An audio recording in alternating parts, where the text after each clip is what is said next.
Namaste. Welcome to Business Studies classes. In previous session, we already discussed the concept principles of management. Nirvahaniya Tattvagal. Here, principles of management means general guidelines for decision making, and next we'll move to next concept for management or principles of management which are contributed by the Henry Fayol. Henry Fayol mainly contributes 14 principles to the management. These principles helps to the business organization or helps to the manager to take the decision. ಅಂದರೆ ಇಲ್ಲಿ ಇವತ್ತು ಫಯೋಲ್ ರವರ ನಿರ್ವಹಣೆಯ ತತ್ವಗಳು ಅನ್ನೋ ಒಂದು ಕಾನ್ಸೆಪ್ಟನ್ನು ನಾವು ಅಧ್ಯಯನ ಮಾಡ್ತಾ ಹೋಗ್ತೀವಿ. ಇಲ್ಲಿ ಫಯೋಲ್ ರವರು 14 ನಿರ್ವಹಣೆಯ ತತ್ವಗಳನ್ನು ನೀಡ್ತಾ ಹೋಗ್ತಾರೆ. ಈ 14 ನಿರ್ವಹಣೆ ತತ್ವಗಳು ಯಾವುದೇ ಒಂದು ನಿರ್ಧಾರಗಳನ್ನು ಉತ್ತಮ ರೀತಿಯಲ್ಲಿ ತೆಗೆದುಕೊಳ್ಳೋದಕ್ಕೆ ಸಹಾಯವನ್ನು ಮಾಡ್ತಾ ಹೋಗ್ತವೆ. ಹಾಗಾಗಿ ಫಯೋಲ್ಸ್ ಪ್ರಿನ್ಸಿಪಲ್ಸ್ ಆಫ್ ಮ್ಯಾನೇಜ್ಮೆಂಟ್.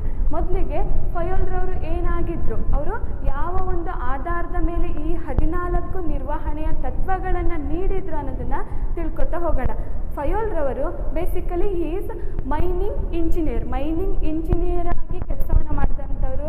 ಅದಾದಮೇಲೆ ರಿಟೈರ್ಮೆಂಟನ್ನು ಹೊಂದುವಂಥ ಸಂದರ್ಭದಲ್ಲಿ ಮ್ಯಾನೇಜಿಂಗ್ ಡೈರೆಕ್ಟರ್ ಆಗಿ ಅಥವಾ ಮುಖ್ಯ ಕಾರ್ಯನಿರ್ವಹಣಾ ಅಧಿಕಾರಿಯಾಗಿ ನಿವೃತ್ತಿಯನ್ನು ಹೊಂದುತ್ತಾ ಹೋಗ್ತಾರೆ.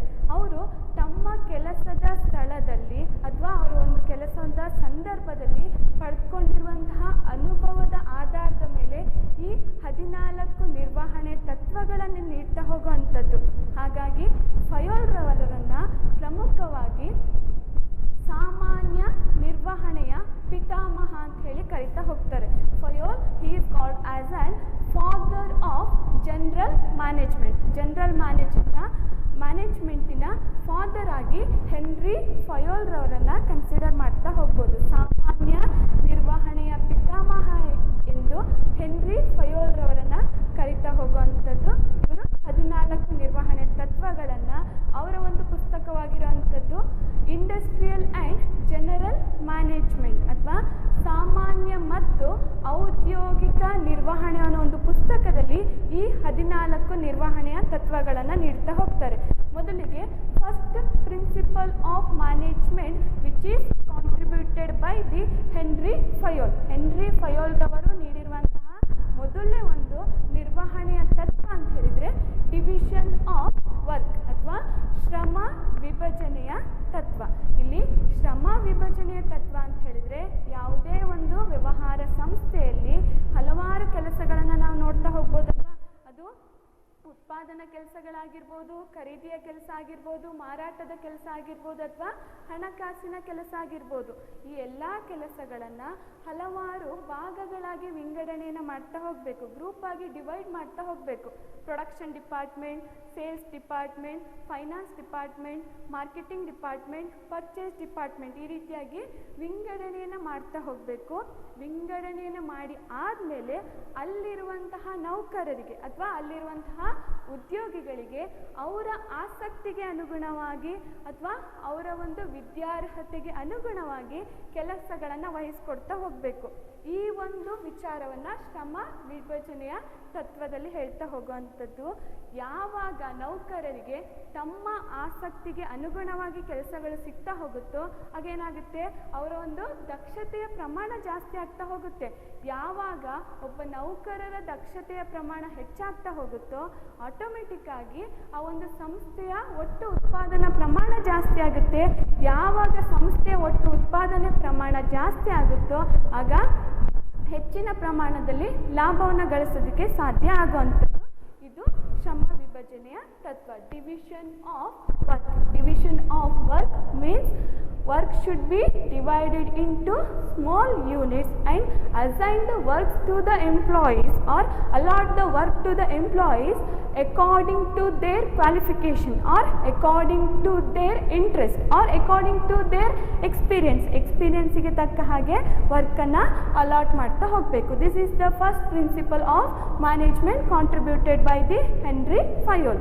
Next one authority and responsibility, ಅಧಿಕಾರ ಮತ್ತು ಹೊಣೆಗಾರಿಕೆ. ಇಲ್ಲಿ ಅಧಿಕಾರ ಅಥವಾ ಹೊಣೆಗಾರಿಕೆ. ಅಧಿಕಾರ ಅಂತ ಹೇಳಿದರೆ ಯಾವುದೇ ಒಬ್ಬ ಮೇಲಧಿಕಾರಿಗೆ ತನ್ನ ಅಧೀನ ನೌಕರರಿಗೆ ಕೆಲಸವನ್ನು ನೀಡುವಂತಹ ಹಕ್ಕನ್ನು ಅಥವಾ ಆದೇಶವನ್ನು ನೀಡುವಂತಹ ಒಂದು ಹಕ್ಕನ್ನು ಇಲ್ಲಿ ಅಧಿಕಾರ ಅಂತ ಹೇಳ್ತಾ ಹೋಗ್ಬೋದು. ನೆಕ್ಸ್ಟು ಹೊಣೆಗಾರಿಕೆ ಅಂತ ಹೇಳಿದರೆ ಯಾವುದೇ ಒಬ್ಬ ಕೆಲಸಗಾರ ತನ್ನ ಮೇಲಧಿಕಾರಿಯಿಂದ ಆದೇಶವನ್ನು ಸ್ವೀಕಾರ ಮಾಡಿ ಆ ಆದೇಶಕ್ಕೆ ಅನುಗುಣವಾಗಿ ಕೆಲಸವನ್ನು ನಿರ್ವಹಿಸ್ತಾ ಹೋದರೆ ಆ ಒಂದು ಜವಾಬ್ದಾರಿಗೆ ಹೊಣೆಗಾರಿಕೆ ಅಂತ ಹೇಳ್ತಾ ಹೋಗುವಂಥದ್ದು. ಅಧಿಕಾರ ಅಂತ ಹೇಳಿದರೆ ಮೇಲಧಿಕಾರಿ ತನ್ನ ಕೆಳಗಿನ ಅಧಿಕಾರಿಗೆ ಆದೇಶವನ್ನು ನೀಡುವಂಥ ಹಕ್ಕು. ಹೊಣೆಗಾರಿಕೆ ಅಂತ ಹೇಳಿದರೆ ಕೆಳಗಿನ ಕೆಲಸಗಾರ ತನ್ನ ಮೇಲಧಿಕಾರಿಯಿಂದ ಯಾವುದೇ ಒಂದು ಆದೇಶವನ್ನು ಸ್ವೀಕಾರ ಮಾಡಿ ಆದೇಶಕ್ಕೆ ಅನುಗುಣವಾಗಿ ಕೆಲಸವನ್ನು ಮಾಡ್ತಾ ಹೋಗುವಂಥದ್ದು. ಇಲ್ಲಿ authority means power to give the order to his subordinates. Superior ಸಬಾರ್ಡಿನೇಟಿಗೆ ಆರ್ಡರನ್ನು ಕೊಡುವಂಥ ಒಂದು ಪವರನ್ನು ಅಥಾರಿಟಿ ಅಂತ ಹೇಳ್ತಾ ಹೋಗ್ತೀವಿ. Next one responsibility means obligation of subordinate to his superior, like follow the instruction of the ಸುಪೀರಿಯರ್ನ ಇನ್ಸ್ಟ್ರಕ್ಷನನ್ನು ಫಾಲೋ ಮಾಡುವಂಥ ಒಂದು ಜವಾಬ್ದಾರಿ ಅಥವಾ ಆಬ್ಲಿಗೇಷನನ್ನು ರೆಸ್ಪಾನ್ಸಿಬಿಲಿಟಿ ಅಂತ ಹೇಳ್ತಾ ಹೋಗ್ತೀವಿ. ಇಲ್ಲಿ ಅಧಿಕಾರ ಮತ್ತು ಹೊಣೆಗಾರಿಕೆ, ಅಥಾರಿಟಿ ಮತ್ತು ರೆಸ್ಪಾನ್ಸಿಬಿಲಿಟಿ ಅನ್ನೋ ಒಂದು ಕಾನ್ಸೆಪ್ಟನ್ನು ಯಾಕೆ ಕನ್ಸಿಡರ್ ಮಾಡ್ತಾರೆ ಅಂತ ಹೇಳಿದರೆ ಇವೆರಡರ ನಡುವೆ ಉತ್ತಮವಾದ ಸಂಬಂಧ ಇರಬೇಕು. There should be a proper relationship between authority and responsibility ಅಂತ ಹೇಳ್ತಾ ಹೋಗುವಂಥದ್ದು.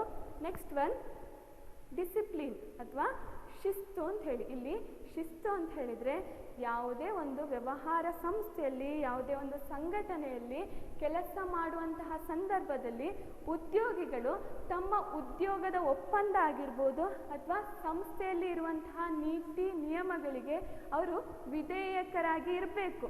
ನೀತಿ ನಿಯಮಗಳನ್ನು ಸರಿಯಾದ ರೀತಿಯಲ್ಲಿ ಫಾಲೋ ಮಾಡ್ತಾ ಹೋಗಬೇಕು ಅಂತ ಹೇಳೋದನ್ನ ಇಲ್ಲಿ ಶಿಸ್ತು ಅಂತ ಹೇಳ್ತಾ ಹೋಗುವಂಥದ್ದು. Employees should be obedient to the rules and regulation of business organization or to their employment contractಗೆ ರೂಲ್ಸ್ ಆ್ಯಂಡ್ ರೆಗ್ಯುಲೇಷನಿಗೆ ಒಬಿಡಿಯೆಂಟ್ ಆಗಿ ಇರೋದನ್ನ ಇಲ್ಲಿ ಡಿಸಿಪ್ಲಿನ್ ಅಂತ ಹೇಳ್ತಾ ಹೋಗ್ತೀವಿ. ಯಾಕೆ ಡಿಸಿಪ್ಲಿನ್ ಇಂಪಾರ್ಟೆಂಟ್, ಯಾಕೆ ಒಂದು ಶಿಸ್ತು ಇಂಪಾರ್ಟೆಂಟ್ ಅಂತ ಹೇಳಿದರೆ ರೂಲ್ಸ್ ಆ್ಯಂಡ್ ರೆಗ್ಯುಲೇಷನ್ ಕರೆಕ್ಟಾಗಿ ಫಾಲೋ ಆಗ್ತಿದೆ ಅಂತ ಹೇಳಿ ಆದಾಗ ಆ ಸಂಸ್ಥೆಯಲ್ಲಿ ಎಲ್ಲ ರೀತಿಯ ಕೆಲಸಗಳು ಸರಿಯಾದ ರೀತಿಯಲ್ಲಿ ಆಗ್ತಾ ಹೋಗುತ್ತೆ. ಸರಿಯಾದ ರೀತಿಯಲ್ಲಿ ಆಗುತ್ತೆ ಅಂತ ಹೇಳಿ ಆದಾಗ ಆ ಸಂಸ್ಥೆ ತನ್ನ ಗುರಿಯನ್ನು ಸರಿಯಾದ ರೀತಿಯಲ್ಲಿ ಉತ್ತಮ ರೀತಿಯಲ್ಲಿ ತಲುಪೋದಕ್ಕೆ ಸಾಧ್ಯ ಆಗ್ತಾ ಹೋಗುವಂಥದ್ದು. ಇದನ್ನು ಡಿಸಿಪ್ಲಿನ್ ಅಥವಾ ಶಿಸ್ತು ಅಂತ ಹೇಳ್ತಾ ಹೋಗ್ಬೋದು. Next one unity of command ಅಥವಾ ಏಕರೂಪದ ಆಜ್ಞೆ. ಏಕರೂಪದ ಆಜ್ಞೆ ಅಂತ ಹೇಳಿದರೆ ನಾವು ನಿರ್ವಹಣೆ ಹಂತಗಳನ್ನು ಫಸ್ಟ್ ಚಾಪ್ಟ್ರಲ್ಲಿ ನೋಡಿದ್ವಿ. ಟಾಪ್ ಲೆವೆಲ್, ಈ ರೀತಿಯಾಗಿ ನಿರ್ವಹಣೆಯ ಹಂತವನ್ನು ನೋಡ್ತಾ ಹೋಗ್ಬೋದಲ್ವಾ. Levels of management, top level management, middle level management and lower level management. ಉನ್ನತ ಹಂತದ ನಿರ್ವಹಣೆ, ಮಧ್ಯಮ ಹಂತದ ನಿರ್ವಹಣೆ, ಅದೇ ರೀತಿಯಾಗಿ ಕೆಳ ಹಂತದ ನಿರ್ವಹಣೆ ಅಂತ ನೋಡ್ತಾ ಹೋಗಿರೋವಂಥದ್ದು. ಇಲ್ಲಿ ಟಾಪ್ ಲೆವೆಲ್ ಮ್ಯಾನೇಜ್ಮೆಂಟ್ ಅಂತ ಬಂದಾಗ ಮ್ಯಾನೇಜಿಂಗ್ ಡೈರೆಕ್ಟರ್ ಆಗಿರ್ಬೋದು, CEO ಆಗಿರ್ಬೋದು, ಪ್ರೆಸಿಡೆಂಟ್ ಆಗಿರ್ಬೋದು, ಈ ರೀತಿ ವ್ಯಕ್ತಿಗಳನ್ನು ನೋಡ್ತಾ ಹೋಗ್ಬೋದು. ನೆಕ್ಸ್ಟು ಮಿಡಲ್ ಲೆವೆಲ್ ಮ್ಯಾನೇಜ್ಮೆಂಟ್ ಅಂತ ಬಂದಾಗ managers, sales manager, production manager and purchase manager, ಈ ರೀತಿಯಾಗಿ ಮ್ಯಾನೇಜರ್ಸನ್ನು ನೋಡ್ತಾ ಹೋಗ್ಬೋದು. ಲಾಸ್ಟ್ ಲೋವರ್ ಲೆವೆಲ್ ಮ್ಯಾನೇಜ್ಮೆಂಟ್, ಕೆಳ ಹಂತದ ನಿರ್ವಾಹಕರು, ಫೋರ್ಮನ್ ಆಗಿರ್ಬೋದು, ಸೂಪರ್ವೈಸರ್ ಆಗಿರ್ಬೋದು, ಇನ್ಸ್ಪೆಕ್ಟರ್ ಆಗಿರ್ಬೋದು, ಈ ವ್ಯಕ್ತಿಗಳನ್ನು ನೋಡ್ಬೋದು. ಇಲ್ಲಿ ಆದೇಶವನ್ನು ನೀಡುವಂತಹ ಹಕ್ಕಿರೋವಂಥದ್ದು ಯಾರಿಗೆ? ಟಾಪ್ ಲೆವೆಲ್ ಮ್ಯಾನೇಜರಿಯಲ್ ಪೀಪಲ್ಸಿಗೆ. ಅದೇ ರೀತಿಯಾಗಿ ಇನ್ಸ್ಟ್ರಕ್ಷನನ್ನು ಫಾಲೋ ಮಾಡುವಂಥ ರೆಸ್ಪಾನ್ಸಿಬಿಲಿಟಿ ಇರೋವಂಥದ್ದು ಲೋವರ್ ಮ್ಯಾನೇಜ್ಮೆಂಟಲ್ಲಿ, ಲೋವರ್ ಲೆವೆಲಲ್ಲಿ ಯಾರು ಇರ್ತಾರೋ ಅವರು ರೆಸ್ಪಾನ್ಸಿಬಿಲಿಟಿಯನ್ನು ಹೊಂದಿರ್ತಾರೆ. ಇವರು ಹೇಳಿರುವಂತಹ ಕೆಲಸವನ್ನು ಮಾಡುವಂತಹ ಒಂದು ರೆಸ್ಪಾನ್ಸಿಬಿಲಿಟಿಯನ್ನು ಹೊಂದಿರ್ತಾರೆ. ಇಲ್ಲಿ ಯೂನಿಟಿ ಆಫ್ ಕಮಾಂಡ್ ಅಥವಾ ಏಕರೂಪದ ಆಜ್ಞೆ ಅಂತ ಹೇಳಿದರೆ ಯಾವುದೇ ಒಬ್ಬ ಕೆಲಸಗಾರರಿಗೆ ಕೇವಲ ಒಬ್ಬನೇ ಬಾಸ್ ಇರಬೇಕು ಅಥವಾ ಒಬ್ಬನೇ ಮೇಲಧಿಕಾರಿಯನ್ನು ಹೊಂದಿರಬೇಕು. ಯಾವಾಗ ಒಬ್ಬ ವ್ಯಕ್ತಿ ಹಲವಾರು ವ್ಯಕ್ತಿಗಳಿಂದ ಆದೇಶವನ್ನು ಸ್ವೀಕಾರ ಮಾಡ್ತಾ ಹೋಗ್ತಾರೆ ಅವಾಗ ಏನಾಗ್ತಾ ಹೋಗುತ್ತೆ? ಕನ್ಫ್ಯೂಷನ್ಸ್ ಆಗ್ತಾ ಹೋಗುತ್ತೆ, ಗೊಂದಲಗಳಾಗ್ತಾ ಹೋಗುತ್ತೆ. ನಾವೇನು ಮಾಡಬೇಕು, ಏನು ಮಾಡಬಾರ್ದು ಅನ್ನೋದ್ರ ಬಗ್ಗೆ ಗೊಂದಲಗಳು ಆಗ್ತಾ ಹೋಗುತ್ತೆ. ಅದನ್ನು ನಿವಾರಣೆ ಮಾಡೋದಕ್ಕೆ ಈ ಒಂದು ತತ್ವವನ್ನು ಹೇಳ್ತಾ ಹೋಗ್ತಾರೆ. ಕೇವಲ ಒಬ್ಬ ಕೆಲಸಗಾರನಿಗೆ ಅಥವಾ ಒಬ್ಬ ನೌಕರನಿಗೆ ಕೇವಲ ಒಬ್ಬ ಮೇಲಧಿಕಾರಿಯಿಂದ ಮಾತ್ರ ಆದೇಶ ಸಿಗಬೇಕು.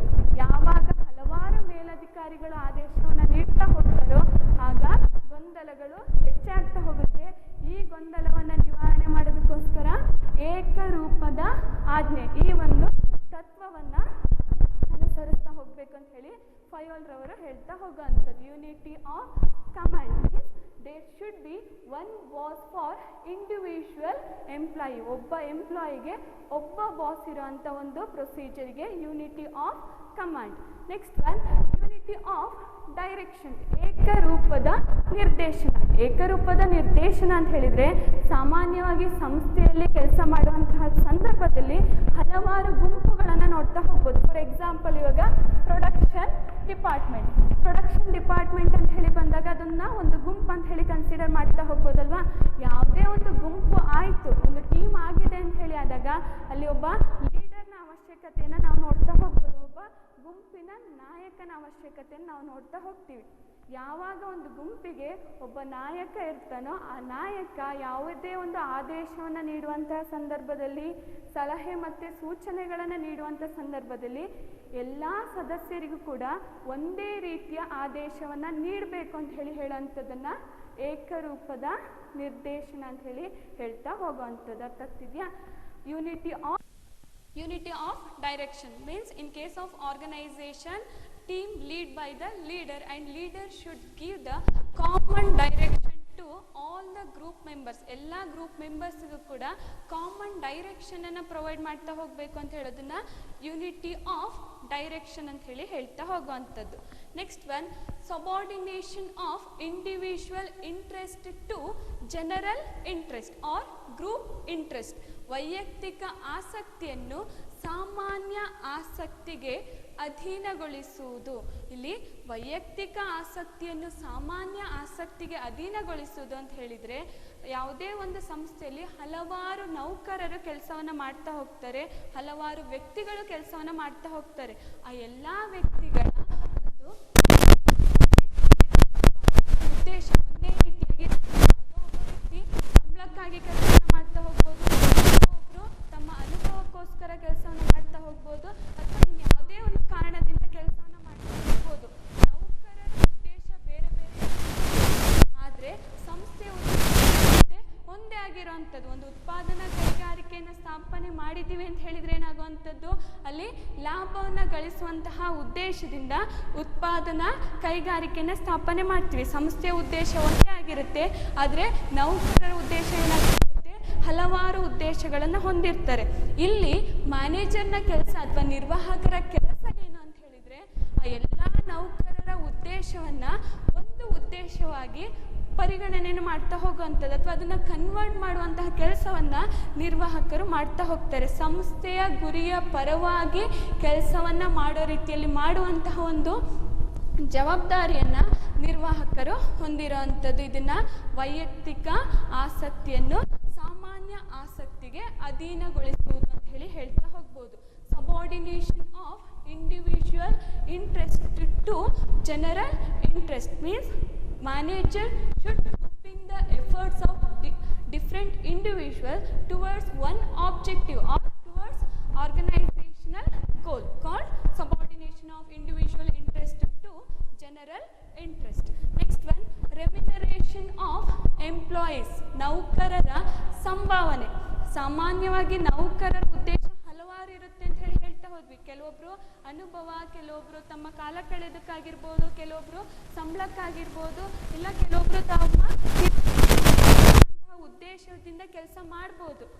ಆದರೆ ನೌಕರರ ಒಂದು ಸಾಮಾನ್ಯ ಉದ್ದೇಶ, ಯಾವುದೋ ಒಬ್ಬ ವ್ಯಕ್ತಿ ಎಲ್ಲಿಗೋ ಒಂದು ಸಂಸ್ಥೆಗೆ ಹೋಗಿ ಕೆಲಸವನ್ನು ಮಾಡ್ತಾನೆ ಅಂತ ಹೇಳಿ ಆದಾಗ ಅವನ ಒಂದು ಸಾಮಾನ್ಯ ಉದ್ದೇಶ ಏನಾಗಿರುತ್ತೆ, ತನ್ನ ಜೀವನ ಮಟ್ಟ ಸುಧಾರಿಸೋದಕ್ಕೋಸ್ಕರ ಅಥವಾ ತಾನು ಜೀವನ ನಡೆಸೋದಕ್ಕೋಸ್ಕರ ಏನು ಬೇಕೋ ಅದನ್ನು ಗಳಿಸೋದಕ್ಕೋಸ್ಕರ ಏನು ಮಾಡ್ತಾ ಹೋಗ್ತಾನೆ, ಸಂಸ್ಥೆಯಲ್ಲಿ ಕೆಲಸ ಮಾಡ್ತಾನೆ.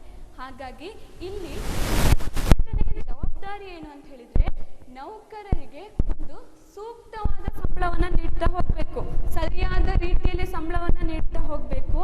ಯಾವಾಗ ಸೂಕ್ತವಾದ ಸಂಬಳವನ್ನು ನೀಡ್ತಾ ಹೋಗ್ತಾರೋ ಅಂತಹ ಸಂದರ್ಭದಲ್ಲಿ ನೌಕರರು ಏನು ಮಾಡ್ತಾ ಹೋಗ್ತಾರೆ, ಹೆಚ್ಚಾಗ್ತಾ ಹೋಗ್ತಾರೆ.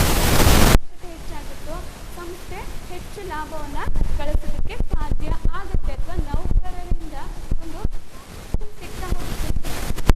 ಸಿಗ್ತಾ ಹೋಗುತ್ತೆ ಅಂತ ಹೇಳಿ ನೌಕರರ ಸಂಭಾವನೆ ತತ್ವ ಹೇಳ್ತಾ ಹೋಗುವಂಥದ್ದು. Remuneration of employees means organization should pay the reasonable salary or reasonable wages to their employees. In that they can get the complete support from the employees ಇಂದ ಕಂಪ್ಲೀಟ್ ಸಪೋರ್ಟನ್ನು ಪಡ್ಕೊಳ್ಳೋದಕ್ಕೆ ಸಾಧ್ಯ ಆಗುವಂಥದ್ದು. Next one centralisation and decentralisation, ಕೇಂದ್ರೀಕರಣ ಮತ್ತು ವಿಕೇಂದ್ರೀಕರಣ. ಇಲ್ಲಿ ಕೇಂದ್ರೀಕರಣ ಅಂತ ಹೇಳಿದರೆ ಯಾವುದೇ ಒಂದು ಸಂಸ್ಥೆಯಲ್ಲಿ ಕೇವಲ ಒಬ್ಬ ವ್ಯಕ್ತಿ ಅಥವಾ ಕೆಲವೇ ವ್ಯಕ್ತಿಗಳು ನಿರ್ಧಾರವನ್ನು ತೆಗೆದುಕೊಳ್ಳುವಂತಹ ಅಧಿಕಾರವನ್ನು ಹೊಂದಿದ್ರೆ ಅದನ್ನು ಕೇಂದ್ರೀಕರಣ ಅಂತ ಹೇಳಿ ಹೇಳ್ತಾ ಹೋಗುವಂಥದ್ದು. ಕೇವಲ ಒಬ್ಬ ವ್ಯಕ್ತಿ ಅಥವಾ ಕೆಲವೇ ವ್ಯಕ್ತಿಗಳು ನಿರ್ಧಾರವನ್ನು ತೆಗೆದುಕೊಳ್ಳುವಂತಹ ಅಧಿಕಾರವನ್ನು ಹೊಂದಿದ್ರೆ ಅದು ಕೇಂದ್ರೀಕರಣ. ಅದೇ ರೀತಿಯಾಗಿ ವಿಕೇಂದ್ರೀಕರಣ ಅಂತ ಹೇಳಿದರೆ ಯಾವುದೇ ಒಂದು ಸಂಸ್ಥೆಯಲ್ಲಿ ಹಲವಾರು ವ್ಯಕ್ತಿಗಳು ನಿರ್ಧಾರವನ್ನು ತೆಗೆದುಕೊಳ್ಳುವಂತಹ ಅಧಿಕಾರವನ್ನು ಹೊಂದಿದ್ರೆ ಅದನ್ನು ವಿಕೇಂದ್ರೀಕರಣ ಅಂತ ಹೇಳ್ತಾ ಹೋಗ್ಬೋದು. Power is in the hand of one individual or in the hand of few individual called centralization. Next one, decentralization. Decentralization means dispersal of decision making power. ಹಲವಾರು ವ್ಯಕ್ತಿಗಳು ನಿರ್ಧಾರವನ್ನು ತೆಗೆದುಕೊಳ್ತಾ ಹೋಗುವಂಥದ್ದು. ಆದರೆ ಇಲ್ಲಿ ಫಯೋಲ್ರವರು ನಾವು ಕೇಂದ್ರೀಕರಣವನ್ನೇ ಪಾಲನೆ ಮಾಡಬೇಕು, ವಿಕೇಂದ್ರೀಕರಣವನ್ನು ಪಾಲನೆ ಮಾಡಬೇಕು ಅಂತ ಹೇಳಿ ಯಾವುದೇ ಒಂದು ಕಡ್ಡಾಯವನ್ನು ಮಾಡ್ತಾ ಹೋಗೋದಿಲ್ಲ. ಅದ್ರ ಬದಲಿಗೆ ನಮ್ಮ ಸಂಸ್ಥೆಗೆ ಯಾವುದು ಸೂಕ್ತವೋ ಅದನ್ನು ನಾವು ಅನುಸರಿಸ್ತಾ ಹೋಗಬೇಕು ಅಂತ ಹೇಳಿ ಹೇಳ್ತಾ ಹೋಗುವಂಥದ್ದು. ಸಾಮಾನ್ಯವಾಗಿ ನಾವೊಂದು ಸಂಸ್ಥೆ ಅಂತ ಹೇಳಿ ಸ್ಥಾಪನೆ ಮಾಡಬೇಕಾದ್ರೆ ಸೋಲ್ ಪ್ರೊಪ್ರೈಟರ್ಶಿಪ್ಪನ್ನು ಸ್ಥಾಪನೆ ಮಾಡ್ತಾ ಹೋಗ್ಬೋದು, ಏಕ ವ್ಯಕ್ತಿ ವ್ಯಾಪಾರಿ ಸಂಸ್ಥೆಯನ್ನು ಸ್ಥಾಪನೆ ಮಾಡ್ತಾ ಹೋಗ್ಬೋದು. ಇಲ್ಲ ದೊಡ್ಡ ಪ್ರಮಾಣದಲ್ಲಿ ವ್ಯವಹಾರ ಸಂಸ್ಥೆಯನ್ನು ಮಾಡ್ತೀವಿ ಅಥವಾ ವ್ಯವಹಾರವನ್ನು ಮಾಡ್ತೀವಿ ಅಂತ ಹೇಳಿ ಆದಾಗ ಕಂಪನಿಯನ್ನು ಸ್ಥಾಪನೆ ಮಾಡ್ತಾ ಹೋಗ್ಬೋದು, ಕೂಡು ಬಂಡವಾಳ ವ್ಯವಹಾರ ಸಂಸ್ಥೆಯನ್ನು ಸ್ಥಾಪನೆ ಮಾಡ್ತಾ ಹೋಗ್ಬೋದು. ಆದರೆ ಸಣ್ಣ ಪ್ರಮಾಣದಲ್ಲಿ ಬಂಡವಾಳವನ್ನು ಹೂಡಿಕೆ ಮಾಡಿ ಸಣ್ಣ ಪ್ರಮಾಣದಲ್ಲೇ ವ್ಯವಹಾರ ಮಾಡ್ತಿದ್ದೀವಿ ಅಂದಾಗ ಏನು ಮಾಡ್ಬೋದು, ನಾವು ಒಬ್ಬರೇ ನಿರ್ಧಾರವನ್ನು ತೆಗೆದುಕೊಳ್ಳೋದಕ್ಕೆ ಸಾಧ್ಯ ಆಗುತ್ತೆ ಅಲ್ವಾ. ಆಗ ಕೇಂದ್ರೀಕರಣವನ್ನು ಅನುಸರಿಸ್ತಾ ಹೋಗ್ಬೋದು. ಅದೇ ರೀತಿಯಾಗಿ ದೊಡ್ಡ ಪ್ರಮಾಣದಲ್ಲಿ ವ್ಯವಹಾರ ಸಂಸ್ಥೆಯನ್ನು ಸ್ಥಾಪನೆ ಮಾಡಿದ್ದೀವಿ, ದೊಡ್ಡ ಪ್ರಮಾಣದಲ್ಲಿ ಉತ್ಪಾದನೆ ಮಾಡ್ತಿದ್ದೀವಿ ಅಂತ ಹೇಳಿ ಆದಾಗ ಎಲ್ಲ ನಿರ್ಧಾರಗಳನ್ನು ಒಬ್ಬರೇ ತೆಗೆದುಕೊಳ್ಳೋದಕ್ಕೆ ಸಾಧ್ಯ ಇಲ್ಲ. ಅದ್ರ ಬದಲಿಗೆ ಏನು ಮಾಡಬೇಕಾಗುತ್ತೆ, ಕೆಲವೊಂದು ನಿರ್ಧಾರವನ್ನು ತೆಗೆದುಕೊಳ್ಳುವಂಥ ಹಕ್ಕನ್ನು ಬೇರೆಯವರಿಗೆ ಹಸ್ತಾಂತರ ಮಾಡಬೇಕಾಗುತ್ತೆ. ಹಲವಾರು ವ್ಯಕ್ತಿಗಳು ನಿರ್ಧಾರವನ್ನು ತೆಗೆದುಕೊಳ್ಳುವಂಥದ್ದನ್ನು ನೋಡ್ತಾ ಹೋಗ್ಬೋದು. ಈ ಒಂದು ಸಂದರ್ಭದಲ್ಲಿ ವಿಕೇಂದ್ರೀಕರಣವನ್ನು ಅನುಸರಿಸ್ತಾ ಹೋಗ್ತೀವಿ. ಕೇಂದ್ರೀಕರಣ ಅಂತ ಹೇಳಿ ಬಂದಾಗ ಹೆಚ್ಚು ಏಕ ವ್ಯಕ್ತಿ ವ್ಯಾಪಾರಿ ಸಂಸ್ಥೆಯಲ್ಲಿ ಕೇಂದ್ರೀಕರಣ ಸೂಕ್ತ ಆಗ್ತಾ ಹೋಗುತ್ತೆ. ಅದೇ ರೀತಿಯಾಗಿ ವಿಕೇಂದ್ರೀಕರಣ ಅಂತ ಹೇಳಿ ಬಂದಾಗ ಕೂಡು ಬಂಡವಾಳ ವ್ಯವಹಾರ ಸಂಸ್ಥೆಯಲ್ಲಿ ವಿಕೇಂದ್ರೀಕರಣ ಹೆಚ್ಚು ಸೂಕ್ತ ಆಗ್ತಾ ಹೋಗುವಂಥದ್ದು. is suitable to sole proprietorship or sole trading concern and decentralization. This process is suitable to joint stock company or big organization. ದೊಡ್ಡ ವ್ಯವಹಾರ ಸಂಸ್ಥೆಗೆ ಡಿಸೆಂಟ್ರಲೈಸೇಷನ್ ಹೆಚ್ಚು ಸೂಕ್ತ ಆಗ್ತಾ ಹೋಗುವಂಥದ್ದು. ನೆಕ್ಸ್ಟ್ ಒನ್ ಸ್ಕ್ಯಾಲರ್ ಚೈನ್ ಅಥವಾ ಶ್ರೇಣೀಕೃತ ಸರಪಳಿ. ಇಲ್ಲಿ ಸ್ಕ್ಯಾಲರ್ ಚೈನ್ ಅಥವಾ ಶ್ರೇಣೀಕೃತ ಸರಪಳಿ ಅಂತ ಹೇಳಿದರೆ ಯಾವುದೇ ಒಂದು ವ್ಯವಹಾರ ಸಂಸ್ಥೆಯಲ್ಲಿ ಔಪಚಾರಿಕ ಮಾರ್ಗದಲ್ಲಿ ಅಧಿಕಾರ ಮಾರ್ಗ ಇದ್ದರೆ ಅದನ್ನು ಶ್ರೇಣೀಕೃತ ಸರಪಳಿ ಅಂತ ಹೇಳಿ ಹೇಳ್ತಾ ಹೋಗ್ತೀವಿ. ನಾವು ಲೆವೆಲ್ಸ್ ಆಫ್ ಮ್ಯಾನೇಜ್ಮೆಂಟನ್ನು ನೋಡಿದ್ದೀವಲ್ವ, top level, middle level and lower level management. ಉನ್ನತ ಹಂತ, ಮಧ್ಯಮ ಹಂತ, ಅದೇ ರೀತಿಯಾಗಿ ಕೆಳ ಹಂತ. ಸಾಮಾನ್ಯವಾಗಿ ಹೆಚ್ಚಿನ ಅಧಿಕಾರವನ್ನು ನಿರ್ಧಾರವನ್ನು ತೆಗೆದುಕೊಳ್ಳುವಂತಹ ಅಧಿಕಾರ ಇರುವಂಥದ್ದು ಉನ್ನತ ಹಂತಕ್ಕೆ, ಕಡಿಮೆ ಅಧಿಕಾರವನ್ನು ಹೊಂದಿರುವಂಥವ್ರು ಯಾರು, ಲೋವರ್ ಲೆವೆಲ್ ಮ್ಯಾನೇಜ್ಮೆಂಟ್ ಅಥವಾ ಕೆಳ ಹಂತದ ನಿರ್ವಾಹಕರುಗಳು ಅಥವಾ ನೌಕರರು. ಇಲ್ಲಿ ಉನ್ನತ ಹಂತದ ನಿರ್ವಾಹಕರುಗಳು ನಿರ್ಧಾರವನ್ನು ತೆಗೆದುಕೊಂಡು ಕೆಳ ಹಂತದ ನೌಕರರಿಗೆ ಆದೇಶವನ್ನು ನೀಡ್ತಾ ಹೋಗ್ತಾರೆ. ಈ ರೀತಿಯಾಗಿ ಮುಂದುವರಿತಾ ಹೋಗುವಂಥದ್ದು, ವರ್ಟಿಕಲ್ ಫಾರ್ಮಲ್ಲಿ ಮುಂದುವರಿತಾ ಹೋಗುವಂಥದ್ದು. ಈ ಒಂದು ಪ್ರಾಸೆಸ್ಸಿಗೆ ಅಥವಾ ಈ ಒಂದು ಪ್ರಕ್ರಿಯೆಗೆ ಸ್ಕ್ಯಾಲರ್ ಚೈನ್ ಅಥವಾ ಶ್ರೇಣೀಕೃತ ಸರಪಳಿ ಅಂತ ಹೇಳಿ ಹೇಳ್ತಾ ಹೋಗುವಂಥದ್ದು. ಔಪಚಾರಿಕ ಮಾರ್ಗದಲ್ಲಿ ಮುಂದುವರಿಯುವಂತಹ ಒಂದು ಅಧಿಕಾರದ ಮಾರ್ಗವನ್ನು ಶ್ರೇಣೀಕೃತ ಸರಪಳಿ ಅಂತ ಹೇಳಿ ಹೇಳ್ತಾ ಹೋಗ್ತೀವಿ. ಈಗ ಯಾವುದೇ ಒಬ್ಬ ಎಂಪ್ಲಾಯಿಗೆ ಪ್ರಾಬ್ಲಮ್ ಆಯಿತು ಅಂತ ಹೇಳಿ ಆದಾಗ ಅವರು ಅವರ ಮ್ಯಾನೇಜರನ್ನು ಕಾಂಟ್ಯಾಕ್ಟ್ ಮಾಡಬೇಕು. ಮ್ಯಾನೇಜರ್ ನೆಕ್ಸ್ಟು MD ಆಗಿರ್ಬೋದು ಅಥವಾ CEO ಚೀಫ್ ಎಕ್ಸಿಕ್ಯೂಟಿವ್ ಆಫೀಸರ್ ಇವರುಗಳನ್ನ ಕಾಂಟ್ಯಾಕ್ಟ್ ಮಾಡಿ ಆ ಒಂದು ವಿಷಯವನ್ನು ತಲುಪಿಸ್ತಾ ಹೋಗ್ತಾರೆ. ಎಂಪ್ಲಾಯೀಸು ಡೈರೆಕ್ಟಾಗಿ ಟಾಪ್ ಲೆವೆಲ್ ಮ್ಯಾನೇಜರಿಯಲ್ ಪೀಪಲ್ಸನ್ನು ಕಾಂಟ್ಯಾಕ್ಟ್ ಮಾಡೋದಕ್ಕೆ ಆಗೋದಿಲ್ಲ. ಈ ಒಂದು ಪ್ರೊಸೀಜರ್ ಶ್ರೇಣೀಕೃತ ಸರಪಳಿ ಆಗುತ್ತೆ. ಆದರೆ ಎಲ್ಲ ಸಂದರ್ಭದಲ್ಲೂ ಕೂಡ ಈ ಒಂದು ತತ್ವವನ್ನು ಅನುಸರಿಸೋದಕ್ಕೆ ಸಾಧ್ಯ ಇರೋದಿಲ್ಲ. ಆ ರೀತಿಯಾಗಿ ತುರ್ತು ಸಂದರ್ಭಗಳು ಅಥವಾ ಎಮರ್ಜೆನ್ಸಿ ಸಿಚುಯೇಷನ್ ಅಂತ ಏನು ಹೇಳ್ತೀವಿ, ಅಂತಹ ಸಂದರ್ಭದಲ್ಲಿ ಎಂಪ್ಲಾಯಿ ಡೈರೆಕ್ಟಾಗಿ ಟಾಪ್ ಲೆವೆಲ್ ಮ್ಯಾನೇಜ್ಮೆಂಟಲ್ಲಿ ಯಾರಿರ್ತಾರೆ, MD ಆಗಿರ್ಬೋದು, ಚೀಫ್ ಎಕ್ಸಿಕ್ಯೂಟಿವ್ ಆಫೀಸರ್ ಆಗಿರ್ಬೋದು, ಇವರನ್ನು ಡೈರೆಕ್ಟಾಗಿ ಮೀಟ್ ಮಾಡ್ತಾ ಹೋಗ್ಬೋದು. ಈ ಒಂದು ಪ್ರಾಸೆಸ್ಸಿಗೆ ಅಥವಾ ಈ ಒಂದು ಪರಿಸ್ಥಿತಿಗೆ ಗ್ಯಾಂಗ್ ಫ್ಲ್ಯಾಂಕ್ ಅಂತ ಹೇಳಿ ಹೇಳ್ತಾ ಹೋಗುವಂಥದ್ದು. ಇದನ್ನು ಗ್ಯಾಂಗ್ ಫ್ಲ್ಯಾಂಕ್ ಅಂತ ಹೇಳಿ ಹೇಳ್ತಾ ಹೋಗ್ತೀವಿ. ಸ್ಕ್ಯಾಲರ್ ಚೈನ್ ಅಂತ ಹೇಳಿದರೆ formal line of authority moves from top to bottom called scalar chain principle. Next one order ಅಥವಾ ಕ್ರಮ ಅಂಥೇಳಿ. ಇಲ್ಲಿ ಕ್ರಮ ಅಂತ ಹೇಳಿದರೆ ಯಾವುದೇ ಒಂದು ವ್ಯವಹಾರ ಸಂಸ್ಥೆಯಲ್ಲಿ ಕೆಲಸಗಳು ಸರಿಯಾದ ಸಮಯಕ್ಕೆ ತಕ್ಕ ಹಾಗೆ ಪೂರ್ಣಗೊಳ್ತಾ ಹೋಗಬೇಕು. ಕೆಲಸಗಳು ಸರಿಯಾದ ಸಮಯಕ್ಕೆ ಪೂರ್ಣಗೊಳ್ತಾ ಹೋಗಬೇಕು ಅಂತ ಹೇಳೋ ಒಂದು ತತ್ವವನ್ನು ಕ್ರಮ ಅಂತ ಹೇಳಿ ಹೇಳ್ತಾ ಹೋಗುವಂಥದ್ದು. ಫಾರ್ ಎಕ್ಸಾಂಪಲ್, ಯಾವುದೇ ಒಂದು ವ್ಯವಹಾರ ಸಂಸ್ಥೆಯಲ್ಲಿ ಡಿಪಾರ್ಟ್ಮೆಂಟ್ಗಳನ್ನು ನೋಡ್ತಾ ಹೋಗ್ಬೋದಲ್ವಾ. Purchase department, production department, finance department, sales department or marketing department, ಹೀಗೆ ಹಲವಾರು ಡಿಪಾರ್ಟ್ಮೆಂಟ್ಗಳನ್ನು ನೋಡ್ತಾ ಹೋಗ್ಬೋದು. ಈ ರೀತಿಯಾಗಿ ಡಿಪಾರ್ಟ್ಮೆಂಟ್ಗಳನ್ನು ಮಾಡಿದಂತಹ ಸಂದರ್ಭದಲ್ಲಿ ಈ ಎಲ್ಲ ಡಿಪಾರ್ಟ್ಮೆಂಟ್ಗಳ ಮಧ್ಯೆ ಸಹಕಾರ ಇರಬೇಕು, ಕೋಆರ್ಡಿನೇಷನ್ ಇರಲೇಬೇಕು. ಈಗ ಪ್ರೊಡಕ್ಷನ್ ಡಿಪಾರ್ಟ್ಮೆಂಟ್ ಕೆಲಸವನ್ನು ಪ್ರಾರಂಭ ಮಾಡಬೇಕು ಅಂತ ಹೇಳಿದರೆ ಪರ್ಚೇಸ್ ಡಿಪಾರ್ಟ್ಮೆಂಟ್ ವರ್ಕನ್ನು ಕಂಪ್ಲೀಟ್ ಮಾಡಿರಬೇಕು. ರಾ ಮೆಟೀರಿಯಲ್ ಪರ್ಚೇಸ್ ಆಗಿರಬೇಕು, ಮೆಷಿನರೀಸ್ ಪರ್ಚೇಸ್ ಆಗಿರಬೇಕಲ್ವಾ.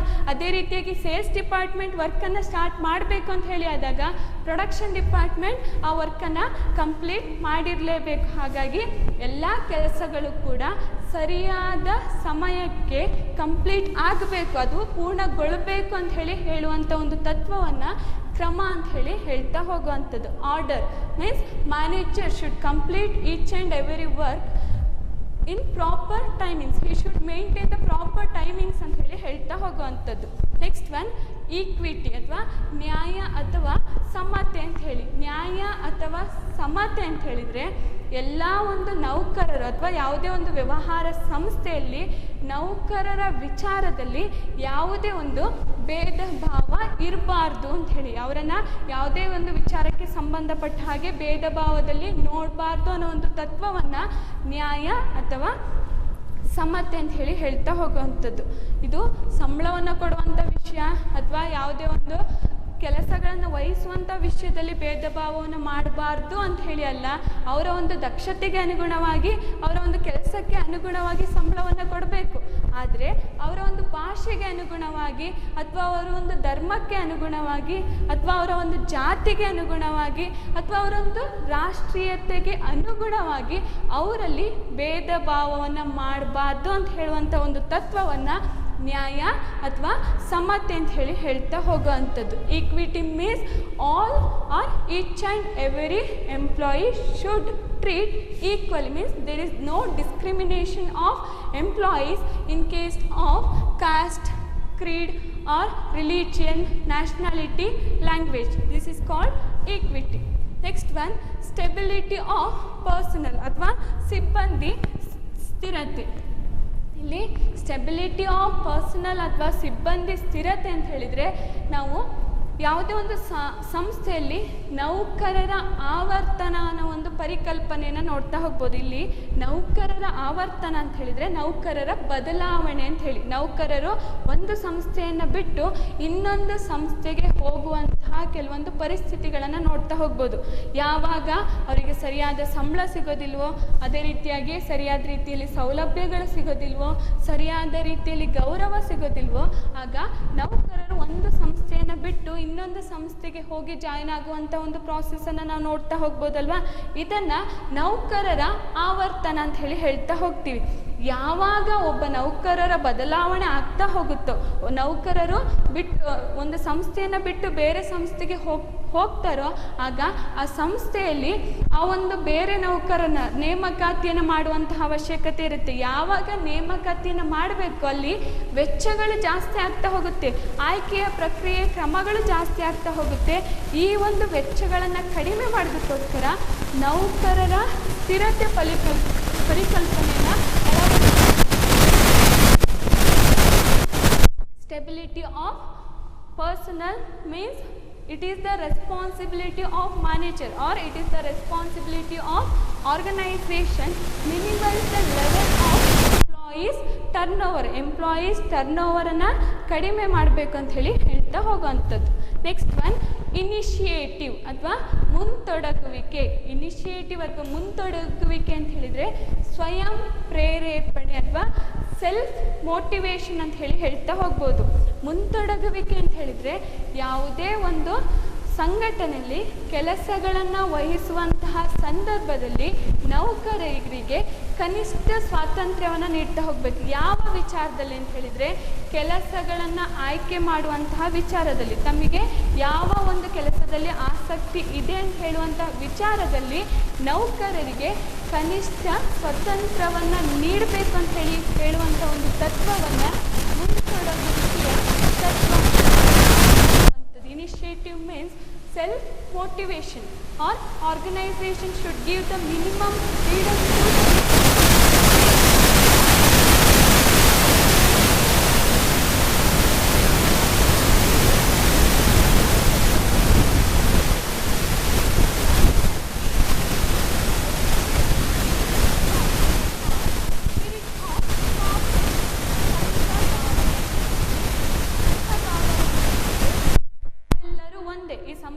ಇರುವಂಥವರೆಲ್ಲರೂ ಕೂಡ ಒಂದೇ ಕುಟುಂಬದ ಸದಸ್ಯರು ಅನ್ನೋ ಒಂದು ಭಾವನೆಯನ್ನು ಮೂಡಿಸ್ತಾ ಹೋಗಬೇಕು ಅಂತ ಹೇಳಿ ಹೇಳ್ತಾ ಹೋಗುವಂಥದ್ದು. ಸಂಘ ಭಾವನೆ ಅಂತ ಹೇಳಿ ಇನ್ನೊಂದು ರೀತಿಯಲ್ಲಿ ಹೇಳ್ತಾ ಹೋಗೋದಾದರೆ ಯಾವುದೇ ಒಂದು ಸಂಸ್ಥೆಯಲ್ಲಿ ಉನ್ನತ ಹಂತದ ನಿರ್ವಾಹಕರು ಟಾಪ್ ಲೆವೆಲ್ ಮ್ಯಾನೇಜ್ಮೆಂಟಲ್ಲಿ ಏನಿರ್ತಾರೋ ಅವರು ನಿರ್ಧಾರವನ್ನು ತೆಗೆದುಕೊಳ್ತಾ ಹೋಗ್ತಾರೆ. ಅವರ ನಿರ್ಧಾರಕ್ಕೆ ಅನುಗುಣವಾಗಿ ಎಂಪ್ಲಾಯೀಸು ಕೆಲಸವನ್ನು ಮಾಡ್ತಾ ಹೋಗ್ತಾರೆ. ಈ ಎಂಪ್ಲಾಯೀಸ್ ಕೆಲಸವನ್ನು ಮಾಡುವಂತಹ ಒಂದು ರೆಸ್ಪಾನ್ಸಿಬಿಲಿಟಿ ಎಂಪ್ಲಾಯೀಸಿಗಿದ್ದರೂ ಕೂಡ ನಿರ್ಧಾರವನ್ನು ತೆಗೆದುಕೊಳ್ಳುವಂತಹ ಸಂದರ್ಭದಲ್ಲಿ ಕೆಳ ಹಂತದ ನೌಕರರ ಸಲಹೆ ಸೂಚನೆಗಳನ್ನು ಪಡ್ಕೊಂಡು ನಂತರದಲ್ಲಿ ಉನ್ನತ ಹಂತದ ನಿರ್ವಾಹಕರುಗಳು ನಿರ್ಧಾರವನ್ನು ತೆಗೆದುಕೊಳ್ಬೇಕು ಅಂತ ಹೇಳೋ ಒಂದು ಅಂಶಕ್ಕೆ ಸಂಘ ಭಾವನೆ ಅಂತ ಹೇಳಿ ಹೇಳ್ತಾ ಹೋಗುವಂಥದ್ದು. ಎಸ್ಪಿರಿಟ್ ಡಿ ಕಾರ್ಪ್ಸ್ ಅಥವಾ spirit of cooperation means organization or manager should collect the opinion of employees while taking a decision. It helps to the manager to take a better decision. ಒಂದು ಒಳ್ಳೆ ನಿರ್ಧಾರವನ್ನು ತೆಗೆದುಕೊಳ್ಳೋದಕ್ಕೆ ನೌಕರರ ಸಲಹೆ ಸೂಚನೆಗಳನ್ನು ಪಡ್ಕೊಂಡ ನಂತರದಲ್ಲಿ ನಿರ್ಧಾರವನ್ನು ತೆಗೆದುಕೊಳ್ಬೇಕು. ನೌಕರರು ಎಲ್ಲರೂ ಕೂಡ ಒಂದೇ ಕುಟುಂಬದ ಸದಸ್ಯರು ಅಥವಾ ಎಲ್ಲರೂ ಕೂಡ ಒಂದೇ ಅನ್ನೋ ಒಂದು ಭಾವನೆಯನ್ನು ಮೂಡಿಸ್ಬೇಕು ಅಂತ ಹೇಳುವಂಥದ್ದು ಸಂಘ ಭಾವನೆಯ ತತ್ವ ಅಥವಾ spirit of cooperation principles. These are all the principles of management which are contributed by the Henry Fayol.